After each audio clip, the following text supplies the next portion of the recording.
အားလုံးပဲမင်္ဂလာပါဘောလုံးချစ်ပရိသတ်များခင်ဗျာဒီကနေ့မှာတော့ဘောလုံးသမိုင်းတစ်လျှောက်အစိုးဆုံးတိုင်9ဦးအကြောင်းကိုတင်ဆက်ပေးသွားမှာဖြစ်ပါတယ်ဘောလုံးပွဲတစ်ပွဲမှာအနိုင်အပိုင်းဆုံးဖြတ်ပေးတဲ့သူတွေကတော့ဒိုင်းဒီပါတခါတလေမကန်ဆုံးဖြတ်ချက်တွေကြောင့်အသင်းတွေပရိသတ်တွေစိတ်မကောင်းဖို့ဖြစ်လာပါတယ်ဒီနေ့မှာတော့ဘောလုံးသမိုင်းအတွင်းအစိုးဆုံးတိုင်9ယောက်အကြောင်းကိုအထူးတူကြည့်လိုက်ကြရအောင်ခင်ဗျာနံပါတ်5 Tom Hanning Overbo Norway 2009ခုနှစ် UCL Semi-Final Chelsea နဲ့ Barcelona ပွဲစဉ်လေးနဲ့ဖြစ်ပါတယ်ပွဲစဉ်လေးမှာ Tom Hanning Overbo က Chelsea ရရှိမဲ့ penalty အခွင့်အရေးအနည်းဆုံး၄ချိန်ခန့်ကိုပယ်ချခဲ့ပါတယ်24မိနစ်မှာ PK ရဲ့ handball 82မိနစ် Ito ရဲ့ handball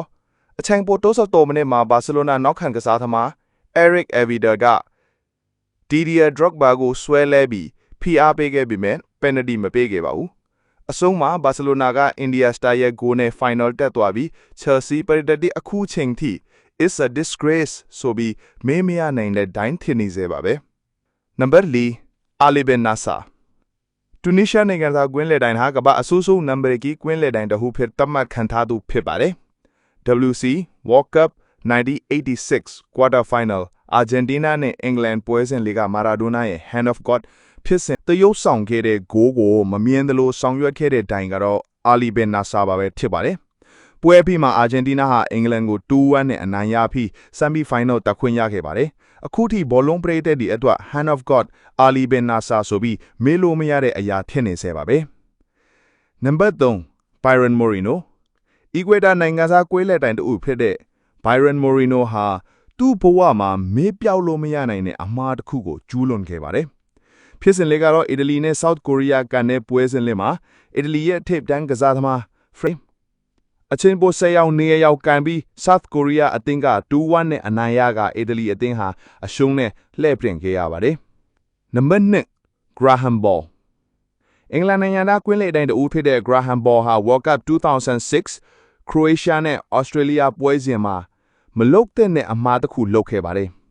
ကစားသမားတယောက်ကိုအဝါကတ်3ခါသေးပြီးမှအနီကတ်နဲ့ထောက်7မိနစ်မှာတကြိမ်ပြသခဲ့ပါတယ်။ပေါ်မနာဖန်နောက်ထပ်အချိန်အဝါကတ်ထိရင်ဒီကစားသမားဟာ2ဝါတနီနဲ့ထုတ်ခံရမှာပါ။ဒုတိယတစ်ချိန်အဝါကတ်ကိုမိနစ်30မှာထိခဲ့ပေမဲ့ဒိုင်ကအနီကတ်ပြခဲ့ခြင်းမရှိပါဘူး။ဒိုင်ကဆက်လက်ဆော့ခိုင်ပြီးအချိန်ပို63မိနစ်ရောက်မှတတိယဝါကတ်ပေးပြီးအနီကတ်နဲ့ထုတ်ပယ်လိုက်တာပါ။နောက်နေ့ဒီမှာတော့ Graham Ball ကို World Cup 2006 ပွဲစဉ်ဒီမှာစီမံခန့်ခွဲခွင့်မရတော့ပဲအပြီးပိုင်းထုတ်ပယ်လိုက်တာဖြစ်ပါတယ်။နံပါတ်1 Howard Webb အင်္ဂလန်နိုင်ငံသား Howard Webb ကိုမှတ်မိတာသိရှိသလား World Cup 2010 Final Netherlands နဲ့ Spain ပွဲစဉ်မှာ Howard Webb ကတော့အင်္ဂလန်တိုင်းတွေထဲမှာနာမည်ကြီးဆုံးအဆိုးဆုံးတိုင်တူဖြစ်ပါတယ်။ပွဲချိန်28မိနစ် Nigel de Jong က Xabi Alonso ကို Kung Fu Kick နဲ့အနိုင်နဲ့ World Cup Final ပွဲစဉ်မှာပွင့်လက်တိုင်းအတွက်အရှိတ်ရဆုံးဖြတ်ချက်တစ်ခုဖြစ်ခဲ့ပါတယ်။ပွဲစဉ်တစ်လျှောက်အဝါက14ကထိရှိခဲ့ပြီးကွင်းလက်တိုင်း Howard Webb ကပရိသတ်တွေစိတ်ပျက်စရာမမှန်ကန်တဲ့ဆုံးဖြတ်ချက်တွေတောက်ချန့်လုပ်ခဲ့တဲ့တိုင်တူဖြစ်ပါတယ်။နောက်ဆုံးမှာတော့ Spain က116မိနစ်